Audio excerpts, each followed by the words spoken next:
क्या हुआ मार्कर को? मार्कर नहीं होता, अच्छे वाला नहीं होता। अच्छा ठीक है जी, स्ट्रेट लाइन से अकाउंट्स ही बनाते हैं। स्ट्रेट लाइन मेथड से एक दो क्वेश्चंस करते हैं। इनफैक्ट क्वेश्चन लिखवाऊंगा, वो 2-4 मिनट में आप करेंगे, फिर मैं सॉल्व करूंगा। उसके बाद एक और क्वेश्चन लिखवाऊंगा, वो आप सॉल्व करेंगे। उसके बाद उसका सिर्फ आंसर शेयर करूंगा, फिर मैं जाके आपको डिस्पोजल अकाउंट समझाऊंगा, और वो डिस्पोजल अकाउंट आपने जहां जहां जगह खाली होगी वहां पे बना लेना है। पहले क्वेश्चन में जगह छोड़ दीजिएगा डिस्पोजल अकाउंट की, और आज का क्वेश्चन लिखिए। लेक्चर नोट्स में आपको प्रोवाइड कर दूंगा, उनमें ये क्वेश्चंस लिखे होंगे, टीए ने नोट कर लिए हैं। ठीक है, क्वेश्चन लिखें फिलहाल, तो आज का दिन गुजारा करें, फिर ये क्वेश्चंस लिखे मिल जाएंगे, हमारा टाइम बच जाया करेगा। लेकिन ये following balances are appearing on 1 January 2017।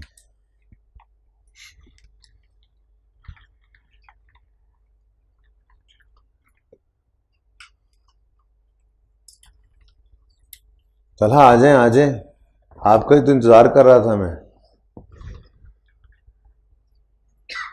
Asset account 50,000,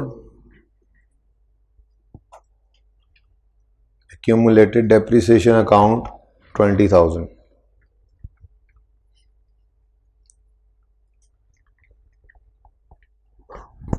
जगह आगे भेज दें बच्चों को, जगह है नहीं? इसको ज़रा पॉज करें, मैं जगह बना लूँ। है जी, 1 जनवरी 17 पे ओपनिंग बैलेंसेस आ रहे हैं। Asset account 50,000, accumulated depreciation account 20,000। Point number 1 हो गया है। पॉइंट 2 लिखें, addition of ₹30,000 took place on 1 सितंबर 2017।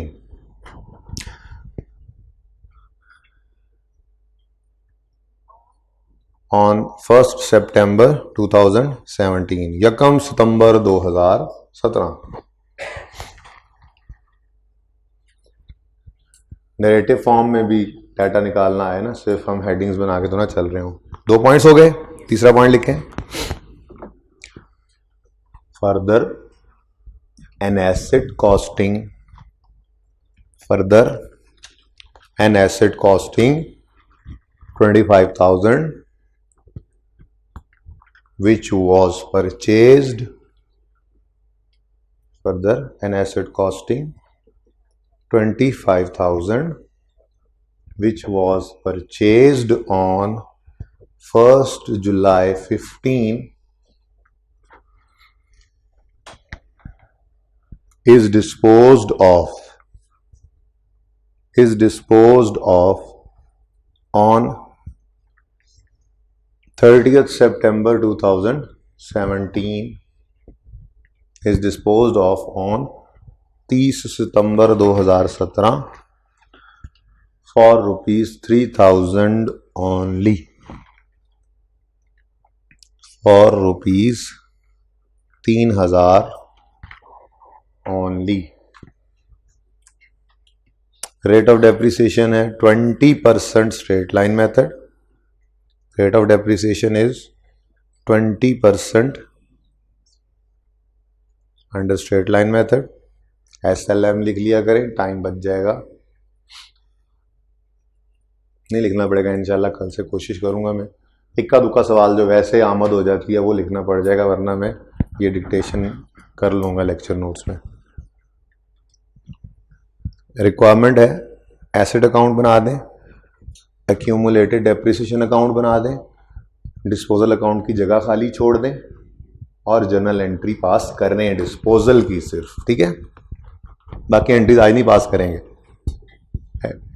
एडिशन की एंट्री, डेप्रिसिएशन की एंट्री अब वो नहीं पास करनी, सिर्फ डिस्पोजल की एंट्री की प्रैक्टिस चलती रहे अभी। ठीक है, तो asset account, accumulated depreciation account, disposal account, along with disposal journal entry. ठीक है, वो अकाउंट अभी आपने नहीं बनाना, उसकी जगह छोड़ देंगे। फॉर द ईयर एंडेड, ये तीनों चीजें ईयर एंडेड 31 दिसंबर 17 के लिए बनानी है, और आपका टाइम शुरू होता है अब, और आपको आपके पास है पूरे 5 मिनट।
वो खाली सफा लेके बैठे हो अभी तक।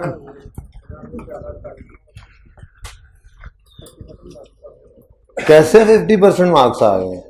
क्वेश्चन देख लें, सॉल्व मेरे साथ करवाएं, फिर देखते हैं कितने बच्चों का सही भी है। इस तरह से करवाना इसलिए भी ज़रूरी था क्योंकि मैं बिल्कुल इंट्रो की तरह बेसिक चीज़ें पढ़ा के तो बिल्कुल आया नहीं, हर एक जगह पे कैलकुलेशन करा के रोज़ होमवर्क दे के अगले दिन चेक करके। तो आपके क्वेश्चन करने से मुझे आइडिया होगा कि आपको वाकई कल कुछ समझ आई है या नहीं आई। थोड़ा सा मुझे कॉन्फिडेंस आ जाएगा, आपको भी आ जाएगा। ओपनिंग किस दिन आ रहे हैं?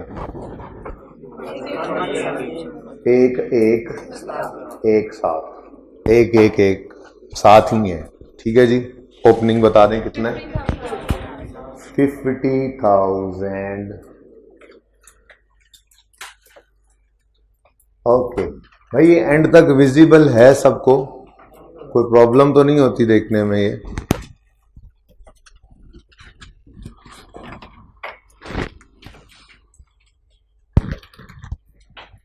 ओके। एक्यूमुलेटेड डेप्रिसिएशन का ओपनिंग 20,000। ठीक है जी। फिर क्या हो रहा है? एडिशन की जर्नल एंट्री अब मैं लिख नहीं रहा, बोलिए। हाँ, पास होने वालों ने बोला एसेट डेबिट कैश क्रेडिट। कितने से? 30,000। पास होने वाले बच्चे एंट्रीज बड़े बोलते हैं वैसे। एसेट डेबिट 20 है, एसेट डेबिट कैश क्रेडिट कितने से? 19 और 30 है ना? उसके बाद क्या हुआ? डिस्पोजल के थे 4 स्टेप्स, लिखवाए थे कल, बोलेंगे आप। ठीक है, जर्नल एंट्री पे डायरेक्ट उनको लिखते जाएंगे, उसके बाद फिर पोस्टिंग कर लेंगे। स्टेप 1 बोलिएगा। We will credit the asset account with cost of asset disposed off. तो एसेट अकाउंट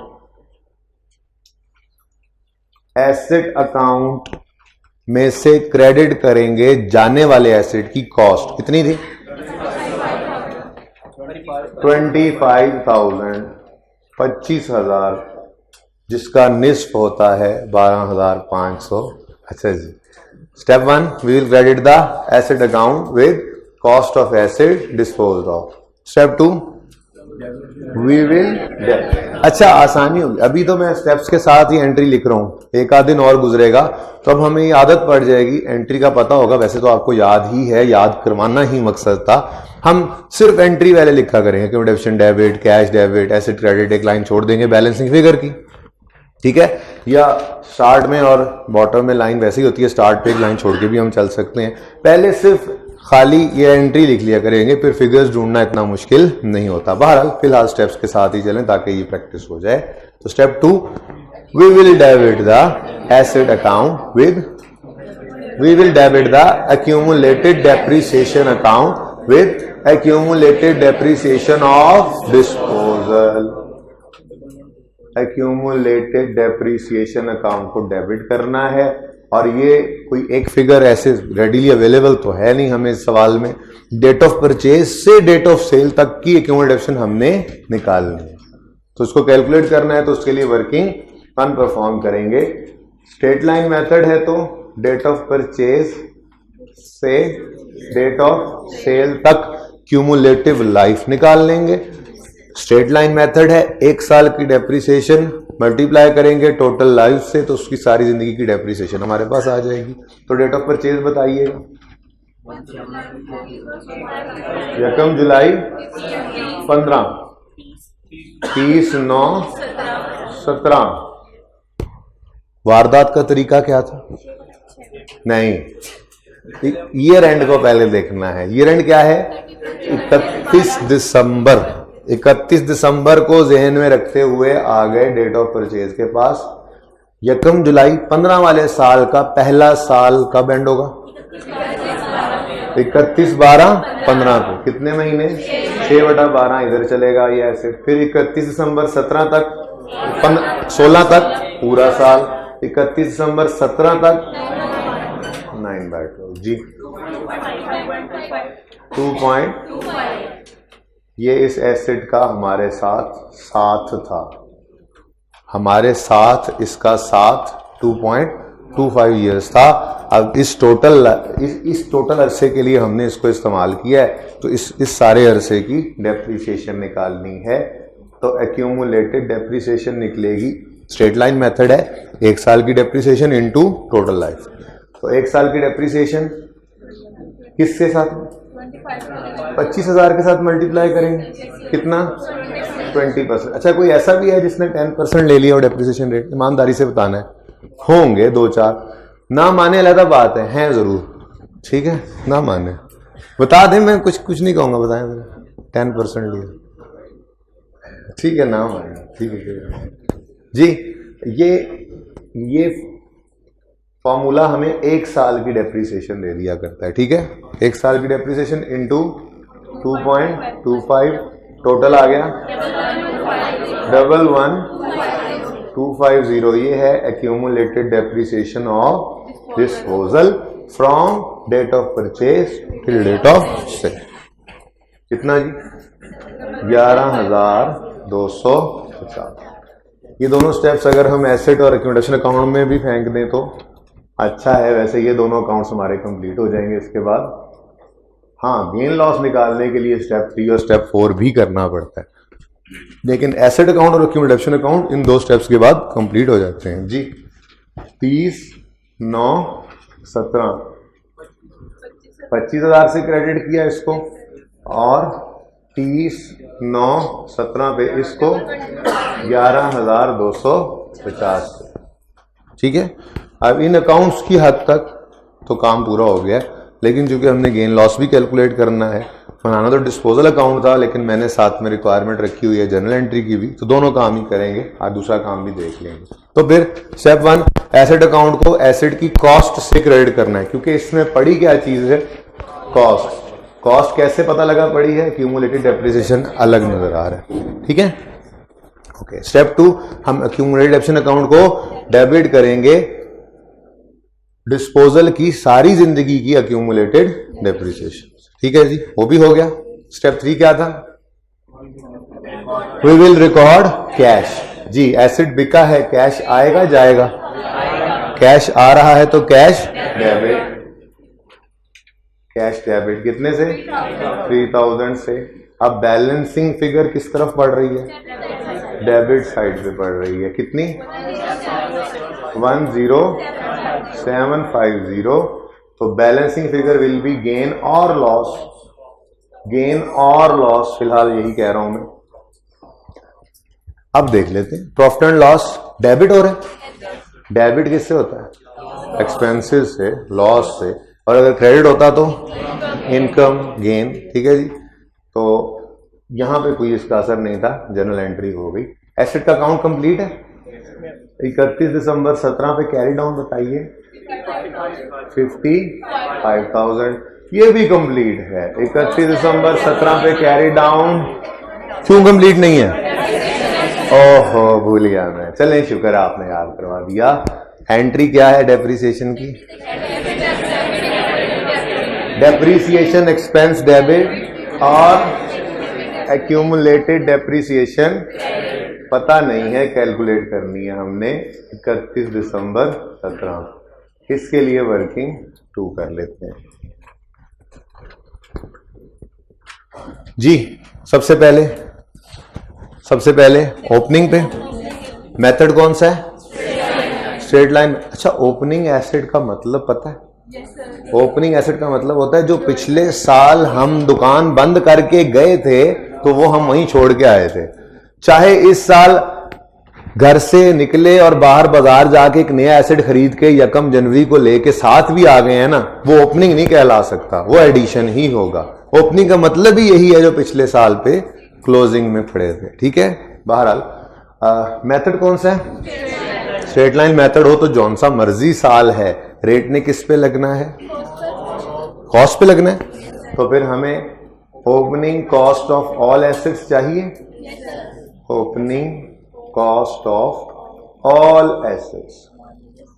लेकिन एक चीज जो कल शायद जबानी बोली थी, लिखी नहीं थी।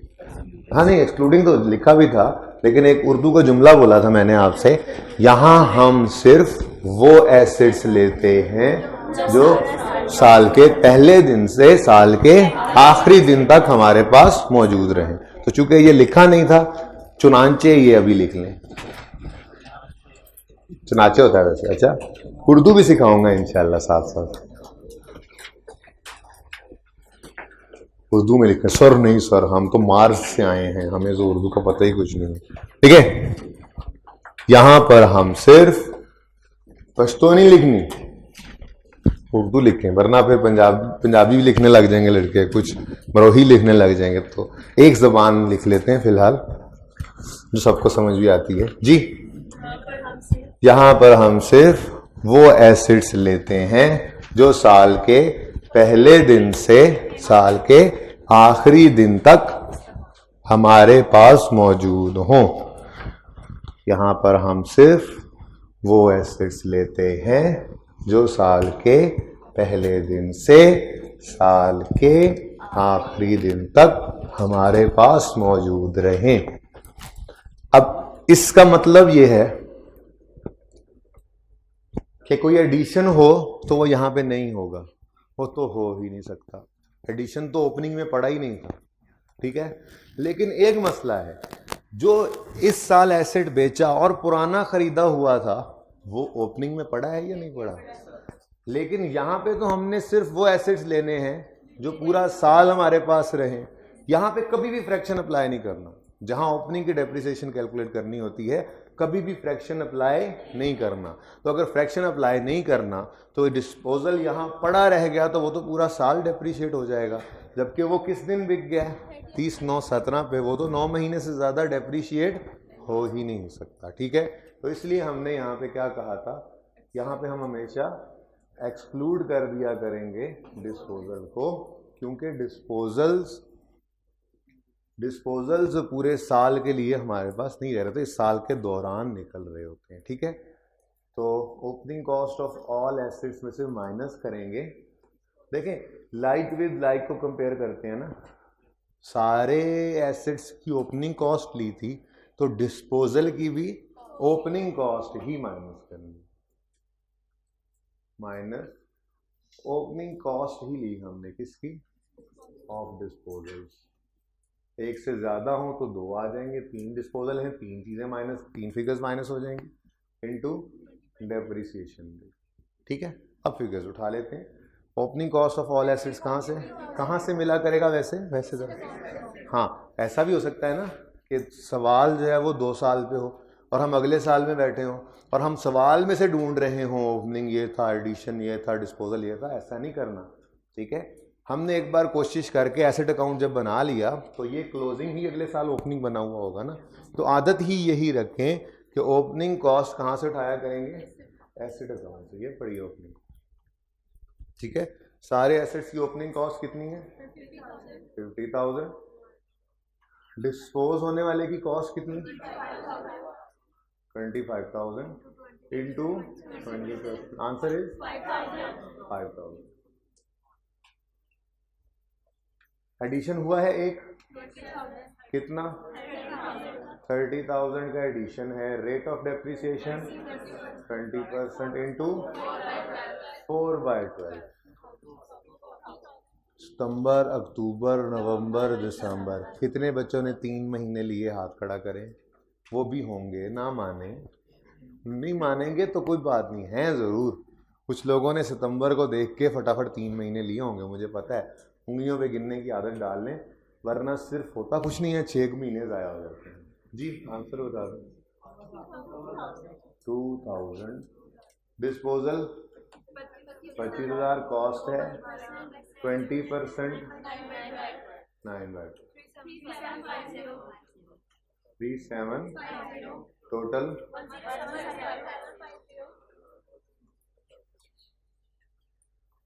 एंट्री बोल दें इसकी। पहला तुम इंट्रो में भी नहीं बोलते थे, अभी भी नहीं बोलते हो एंट्री, क्यों नहीं बोलते हो? जी सब बोलेंगे एंट्री। इसमें बेटा आपका ही फायदा है, एंट्री बोलते रहा करें, इससे याद होती जाएंगी। आदत अभी से डेवलप हो जाएगी तो आगे मुश्किल टॉपिक्स में भी आदत पड़ी हुई होगी। एंट्री बोलेंगे, गलत बोलेंगे तो कुछ कहूँगा नहीं, और बोलते बोलते वो याद होने लग जाएंगी, समझ आने लग जाएंगी चीज़ें। ठीक है जी, क्लोजिंग बताओ। अच्छा, डिस्पोजल का अकाउंट अभी भी नहीं बनाते, जगह यहाँ इस सवाल में भी डिस्पोजल के अकाउंट की खाली छोड़ दें।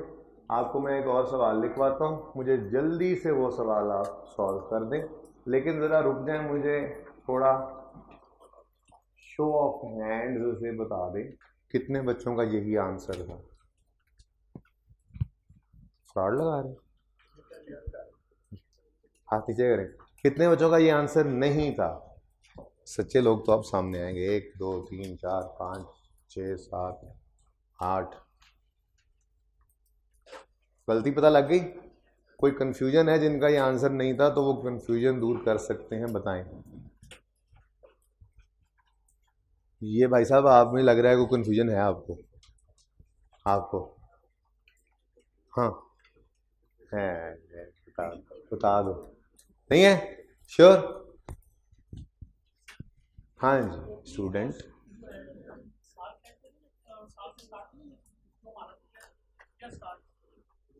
हाँ तो ईयर स्टार्ट की लिए। हाँ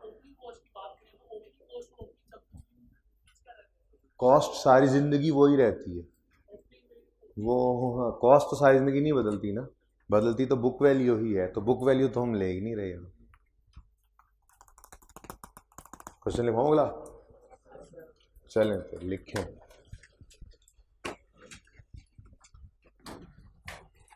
following balances are appearing on यकम जनवरी 13।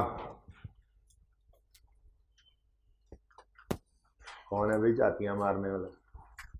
बेटा ये तो बहुत तंग हो गई है। कितने बच्चे ऐसे हैं जो सुबह वाली, एक मिनट जरा, मैं कह रहा था following balances are appearing on यकम जनवरी 13। Asset account 70,000 70,000। Accumulated depreciation account 20,000 20,000।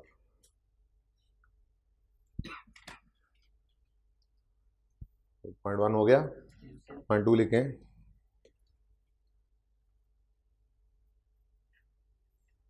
Addition of rupees 10,000 is made on Yakam March 13. Addition of rupees 10,000 is made on 1st March 13. अच्छा, उसके बाद पॉइंट 3 में हेडिंग बनाएं, डिटेल्स ऑफ डिस्पोजल्स। 2 डिस्पोजल आ रहे हैं, details of disposals. उसी तरह से 4 कॉलम बना लेंगे, date of purchase, cost, date of sale और सेल प्रोसीड्स। ये हेडिंग बना लें ताकि मैं दोनों डिस्पोजल्स की डिटेल आपको लिखवा दूँ।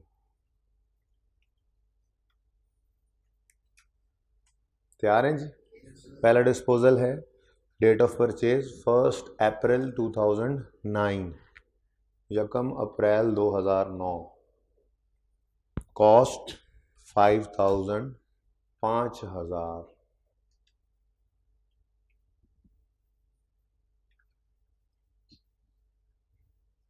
डेट ऑफ सेल 30 जून 2013, 30 जून 2013, सेल प्रोसीड्स 1,000, 1,000। दूसरा डिस्पोजल इसके नीचे लिख लें, डेट ऑफ परचेज यकम जुलाई 2010, 1 जुलाई 2010, कॉस्ट थी इसकी 2,000, 2,000। डेट ऑफ सेल 30 सितंबर 2013, 30 सितंबर 2013, सेल प्रोसीड्स 500। नेक्स्ट पॉइंट लिख लें, rate of depreciation is 10% straight line, 10% straight line method. Requirement है मेरी आपसे, एसेट अकाउंट बनाएं, एक्यूमुलेटेड डेप्रिसिएशन अकाउंट बनाएं और दोनों डिस्पोजल की एंट्रीज करें और 2 डिस्पोजल अकाउंट्स की जगह खाली छोड़ देंगे। ठीक है, ईयर एंडेड 31 दिसंबर 13 के लिए। ठीक है, आपके पास 6 मिनट हैं, एक डिस्पोजल बढ़ गया, 1 मिनट भी बढ़ गया। मैं आपके लिए होमवर्क वाले क्वेश्चंस ले आऊँ अगर टाइम। छोटी सी क्लास है, देखें देखें देखें देखें देखें देखें। एसेट अकाउंट का कैरी डाउन जो नजर आ रहा है 73,000 है और एक्यूमुलेटेड डेप्रिसिएशन अकाउंट का कैरी डाउन आ रहा है। कितने बच्चों का ये आंसर नहीं है? नहीं है, अभी भी हाथ खड़ा करें। नहीं है, 1 नहीं है, 1 नहीं है, 1 ही है आपका। साथ वाले भाई, आपका ये आंसर है? अल्लाह को क्या जवाब दोगे? हम साहे का आंसर ये नहीं है और आपका वो आंसर है। चेक करो क्या मसला है। अब मैं सारी क्लास के लिए तो फिर सॉल्व कर देता, एक बच्चे का मसला है तो देखो क्या आपका अपना ही सही नहीं है तो चेक करो ना, इसका क्या मसला है। जल्दी करें भाई, आपका सही है आंसर, दोनों चेक करो। मिल गए, क्या हो गया यार, हमारे भाई का क्या मसला हो गया।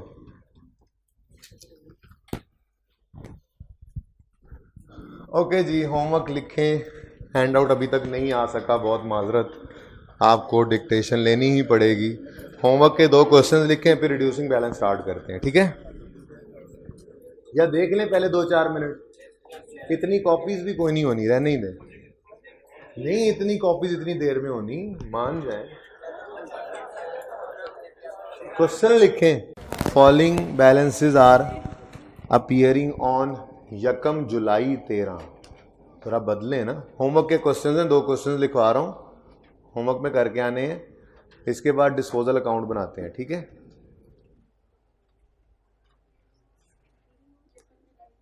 या चले रुक जाएं, पहले डिस्पोजल अकाउंट बना लेते हैं। इस उम्मीद पे कि शायद हैंड आउट्स आ जाएं और हमें ये 2 सवाल ना लिखने पड़े। अच्छा जी, एक बात जरा ध्यान से तवज्जो से सुन लीजिए।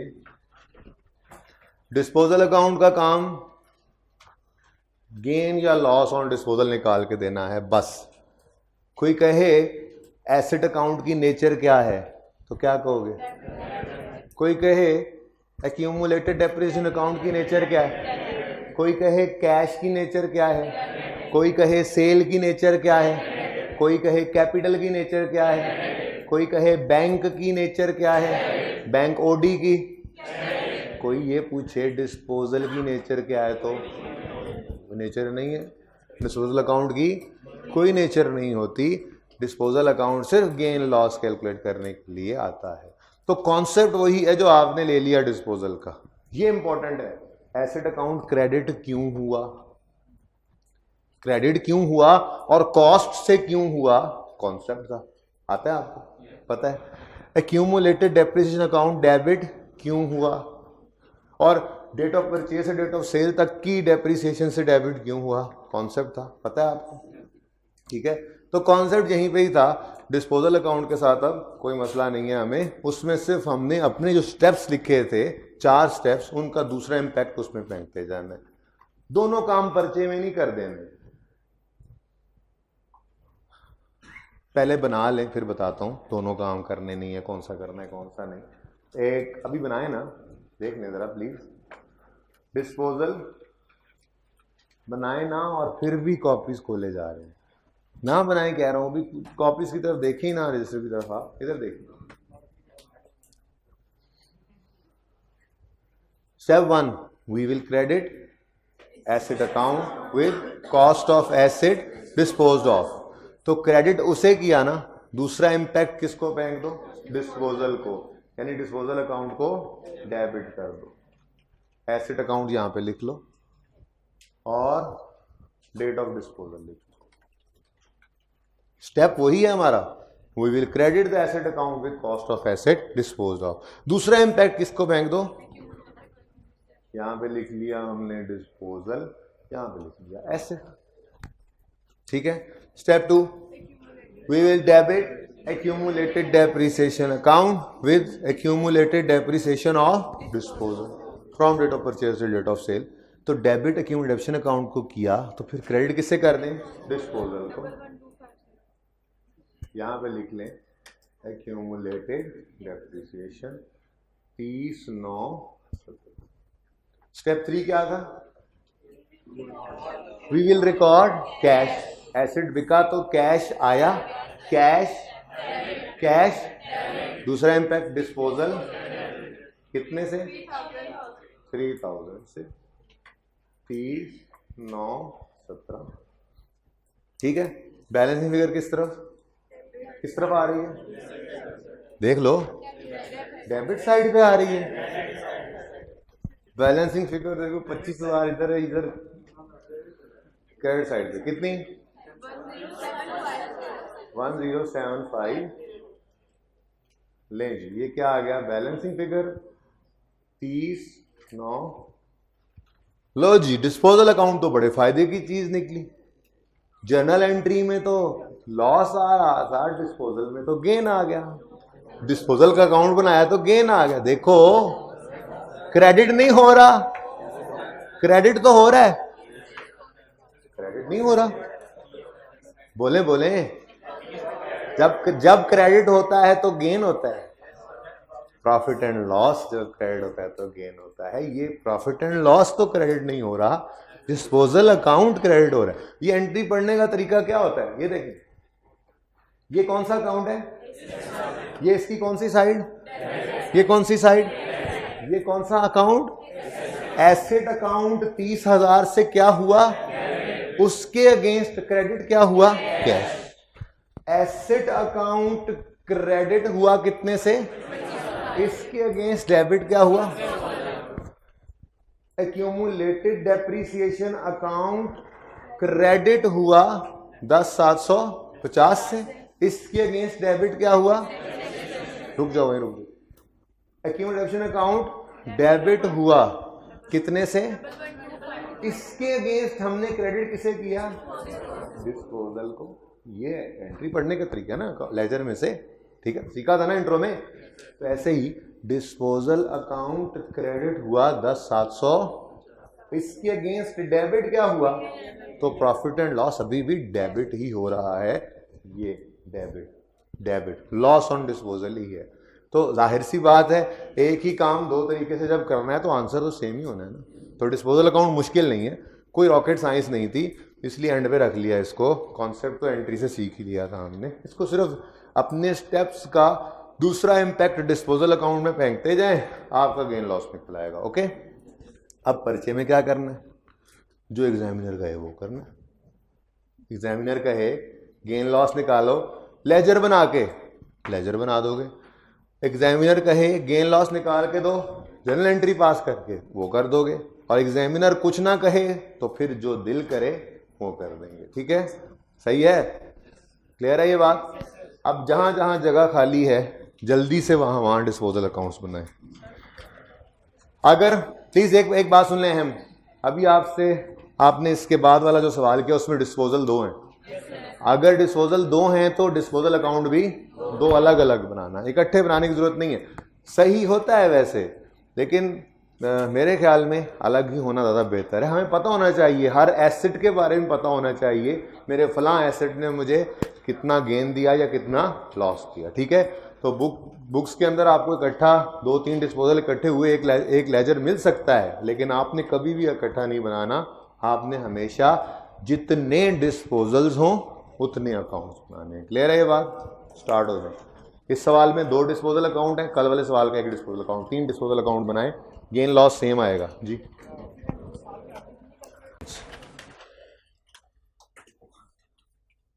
पहला क्वेश्चन है जी, following balances are appearing on जी 1/7/13।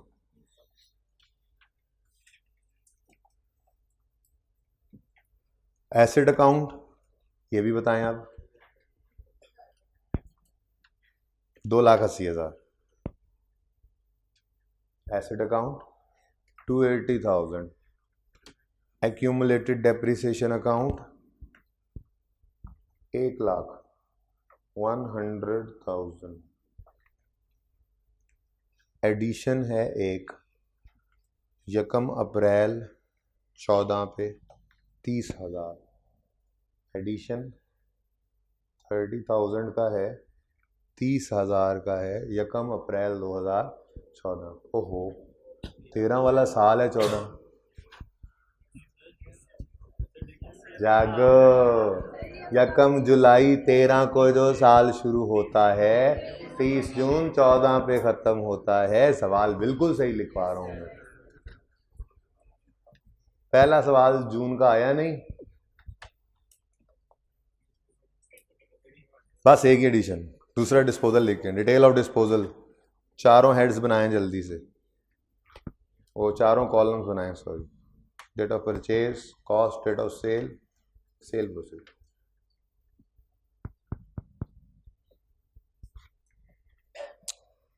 जी डेट ऑफ परचेज है डिस्पोजल की 1 अप्रैल 2008। कॉस्ट है इसकी 50,000, 50,000।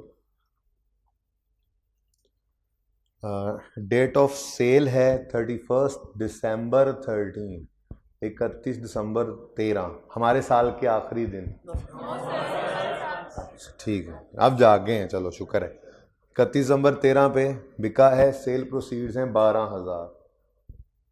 रिक्वायरमेंट है prepare asset account, prepare asset account, accumulated depreciation account and disposal account along with journal entry of disposal। दोनों काम करते रहे ना, जरा प्रैक्टिस में तो कर लेना, उसके बाद फिर पर्चे में जो जरूरत हुआ करेगी वो कर लेंगे। along with journal entry of disposal for the year ended 31 December 15, for the year ended 30 जून 13, 30 जून 14। ठीक है, जून वाले साल में थोड़ा सा ध्यान करना पड़ता है, कैलेंडर ईयर कर करके हमें आदत पड़ी होती है। ठीक है, सही है जी।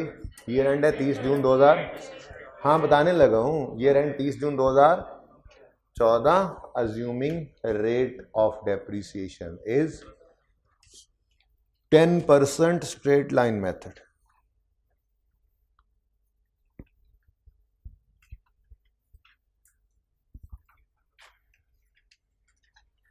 ठीक है जी, दूसरा सवाल लिखें। अच्छा, होमवर्क जो कर रहे हैं तो ये for the year ended 30 June 14 and 15 कर लें, एक साल और बढ़ा लें अकाउंट्स, क्या हो जाएगा? नहीं, एडिशन डिस्पोजल ही नहीं है सवाल में, अकाउंट ही नहीं बन सकते, है ना?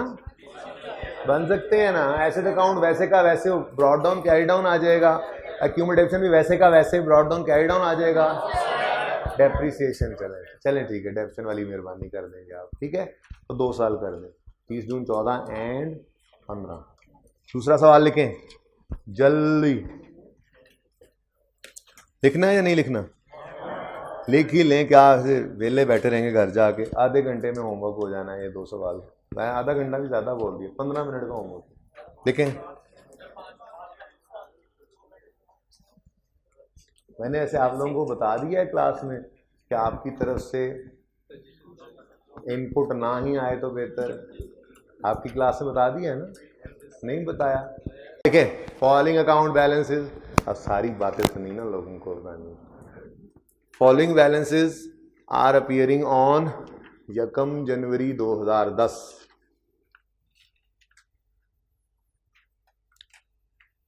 एसेट 90,000, एक्यूमुलेटेड डेप्रिसिएशन 50,000,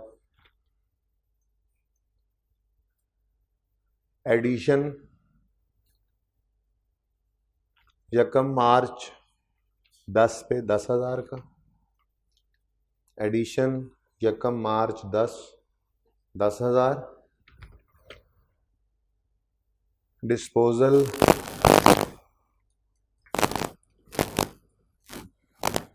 चारों चीज़ें लिख लें ताकि वो मैं लिखवा दूँ।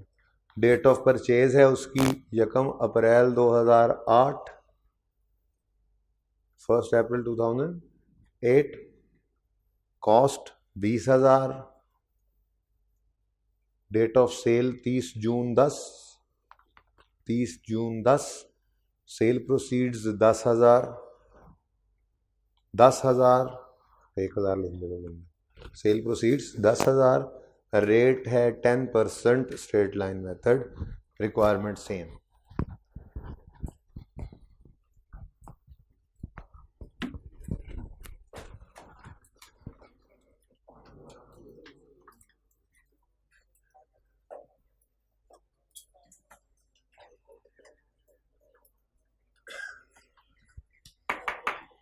एक और मेथड भी है डेप्रिसिएशन का, वो है रिड्यूसिंग बैलेंस मेथड।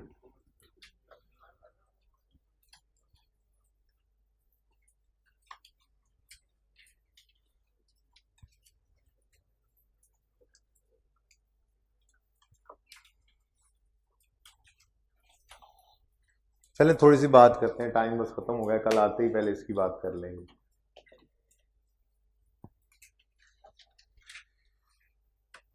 याद रखने वाली चीज़ें इस मेथड में क्या हैं, सिर्फ वो रिवाइज कर लेते हैं, कल फिर तफसील से इस पर थोड़ी सी बात भी कर लेंगे, तफसील से थोड़ी सी बात, चलें जैसे भी है, हो जाता है कभी कभी, ठीक है? आप लोग कह सकते थे ना तफसील से करेंगे या थोड़ी सी करेंगे, ये दोनों डिफरेंट है बात में, लेकिन आप लोगों की उर्दू इतनी की है, आपने कहा ठीक ही बोल रहा हूँ। अच्छा जी,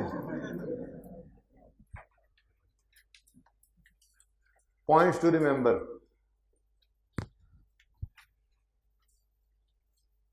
ignore residual value while calculating depreciation expense। याद है जो हम कॉस्ट माइनस रेजिडुअल वैल्यू किया करते हैं वो स्ट्रेट लाइन मेथड में भी करते हैं, वो सम ऑफ ईयर डिजिट मेथड में भी करते हैं, वो आउटपुट मेथड में भी करते हैं। वाहिद रिड्यूसिंग बैलेंस मेथड है जिसका दूसरा नाम डिमिनिशिंग बैलेंस मेथड है, तीसरा नाम WDV मेथड है। इस मेथड में हम कॉस्ट माइनस रेजिडुअल वैल्यू नहीं करते। उसकी वजह अगर आपको याद हो, रिड्यूसिंग बैलेंस मेथड में अगर रेट मिसिंग होता था, रेट है भी ज़रूरी, अगर मिसिंग होता था तो उसको कैलकुलेट करने का एक फॉर्मूला था 1 - nth रूट S/C। कराऊंगा उसकी भी एक दो एग्जांपल्स, रिवाइज तो वो भी करवाना ही है। बहरहाल उसमें वो जो एस था स्क्रैप वैल्यू, रेजुअल वैल्यू, वो इनबिल्ट होता है फॉर्मूला के अंदर, ठीक है। उसको हम प्रूफ भी करेंगे कि इग्नोर करने से भी काम कैसे चल गया। वो फॉर्मूला में इनबिल्ट होता है, रेजुअल वैल्यू जो होती है वो इनबिल्ट होती है उसके अंदर, यूजफुल लाइफ के एंड पे जाके बच ही रेजिडुअल वैल्यू हो जाती है रिड्यूसिंग बैलेंस मेथड में। बहरहाल इतनी तफसील से बात नहीं हो रही, फिलहाल सिर्फ इग्नोर किया करते थे रेजिडुअल वैल्यू क्योंकि वो फॉर्मूला में इनबिल्ट है। वो जब आजमाएंगे, प्रूफ करेंगे तो बात सही से याद भी हो जाएगी। दूसरी बात, rate of depreciation is always applied to cost to WD। मैंने ये कैसे लिख दिया, हमेशा ही रेट WDV पे लगता है पहले साल, तो फिर तो गलत लिखा ना मैंने। नहीं, कुछ गलत नहीं लिखा। मैं कहूंगा आप याद ऐसे ही रखें, हमेशा WDV पे लगना है। पहले साल कहां से लाएं WDV? पहले साल तो हमारे पास है ही कॉस्ट, ठीक है। तो फिर पहले साल तो वो मजबूरन कॉस्ट पे लग गया, वरना हर साल रेट किस पे लगा करेगा, सब्सिक्वेंट ईयर्स में WDV पे ही लगना है। पहले साल में WDV है नहीं, इसलिए कॉस्ट लगनी। चले कल ही करेंगे ये सवाल, बस ये दो बातें याद रख लीजिएगा। 2 क्वेश्चंस होमवर्क में करके आइएगा। जिंदगी